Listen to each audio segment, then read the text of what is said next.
This is the 2014 Nissan Rogue SUV. There's no 6-cylinder under the hood, just a 4-cylinder rated at 170 horsepower with a 26 to 33 miles per gallon listing. The transmission is a CVT automatic, and ordinarily these type of gearboxes suck, but I've heard a lot of good things about the Nissan versions, so we'll give it a try. Now, some of the plastic used in here strikes me as being kind of cheap looking. And maybe the black color has something to do with that. This will certainly look a lot better in white or tan than this drab, dark stuff. Looks like a taxi cab. But there is a lot of room in here, front and rear. The instrument cluster is very simple, easy to read. The radio and climate controls have very simple knobs. Thank you very much. That's the way it should be on all vehicles as far as I'm concerned. A very large glove box. Another good feature. Even more room if you take the owner's manual out. Now in the regular Rogues you do have room back here for storage, but there is a third seat option, and if you get that, well, with the seats up you've just lost all your storage room. Well, most of it anyway. Aside from this, I don't know what you put down, tennis racket maybe? Now, I did find one complaint with this vehicle I didn't care for. Actually, in my opinion, it's a design flaw. It concerns this piece of plastic down here under the door sill next to the rocker panels. Supposedly it's there for protection to keep the wind and water coming up under the door. Of course, if the door had been designed to go all the way down, we wouldn't need this. In reality, all it really does is collect dirt, dust, mud, and every time you get out of the car, your pants leg rubs on this and you get dirty. This needs to go away.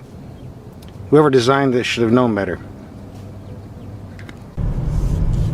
Now, I've been driving the Rogue for several hundred miles. On the positive side, this 4-cylinder engine has more than adequate power. And this CVT automatic shifts like a regular transmission. Can't complain about that. And the steering, handling, and braking, I'd rate them very good. It seems if you order the third row seating for $940, you get run flat tires with no spare. And run flat tires ride very rough. We'll talk about that in a second.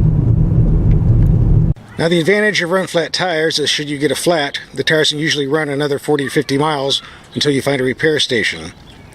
The disadvantage is they ride like cement, and secondly, manufacturers who give run flat tires never give a spare. In this case, the Rogue can't anyway because there's no room back there with a third row seat. So if you're going on a long highway trip, you might just have to find a spare and cram it in the second row seat, I suppose. Of course, if you get stuck out in the desert with a flat, the run flat tires might not do you any good because now you lost your ground clearance. Then you might have a real long walk.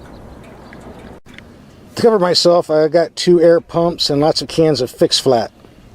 Just in case. I think you should too. Doesn't take up much space and can sure come in handy. Now, in order to test the durability of the Rogue, we drove out in the Australian outback. That's right, all the way from Arizona to the Australian outback. 20,000 miles. To prove it, there's Ayers Rock in the background. You can see some of the Aborigines back there. You do believe me, don't you? What if I showed you a kangaroo? Would you believe me then? Well, the weather's getting good and the kangaroos are coming out and surrounding the car, so I think we're going to leave the outback and drive back to Arizona real quick. We're getting towards the end of our test here, so we have 2 things to cover. Number 1, the Rogue is an excellent highway car. Very quiet and smooth, unless you have the one with the run flat tires like I do. Occasionally you'll get a bunch of thumping on rough pavement. But on a road like this, it's not too bad. Number 2, the real world gas mileage has been 22 in heavy city driving, 25 in mixed, and on freeways like this at 75 miles per hour plus, we're doing 27 to 28. Aside from those lower door sills, I really don't have any beefs about this vehicle. Well, there's the run flat tire situation, but you don't need to order those. Otherwise, this is a pretty good solid car. It's very pleasant to drive, and the price is right, running around 22 grand to 30. This is well equipped with about everything except all-wheel drive, and was 28 grand. A pretty good deal, I think, for a nice vehicle to drive. I'd give it a pretty good thumbs up. Now, before we go to the Volkswagen SUV test, there were one or two people that were complaining that my videos are kind of slow, monologue, and boring, and they want some dancing girls and music. So, with that, here we go.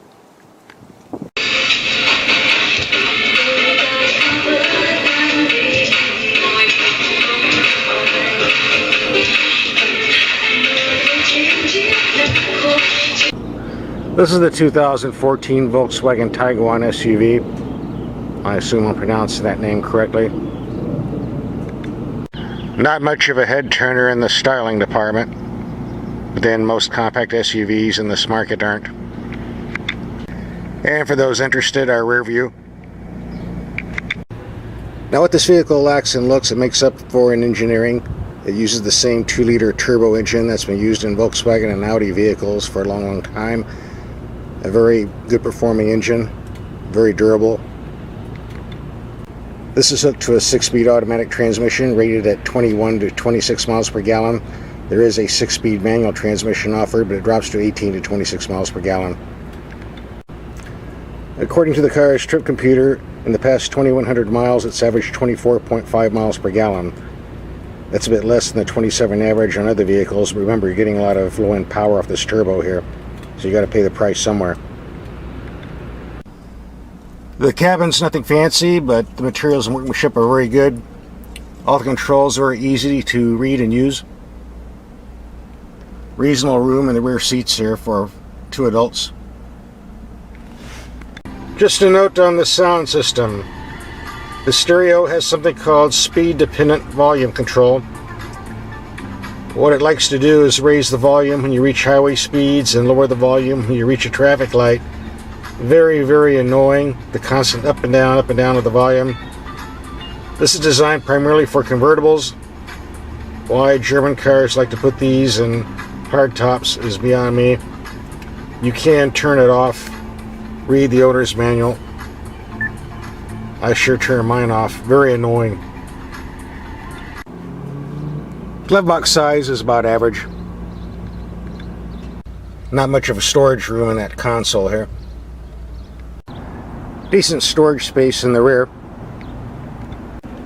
And we actually get a full-size spare, something that's becoming rather rare today. Very helpful if you're driving off-road and get a flat. The power range of the 4-cylinder turbo is pretty flexible. There's certainly no complaints here.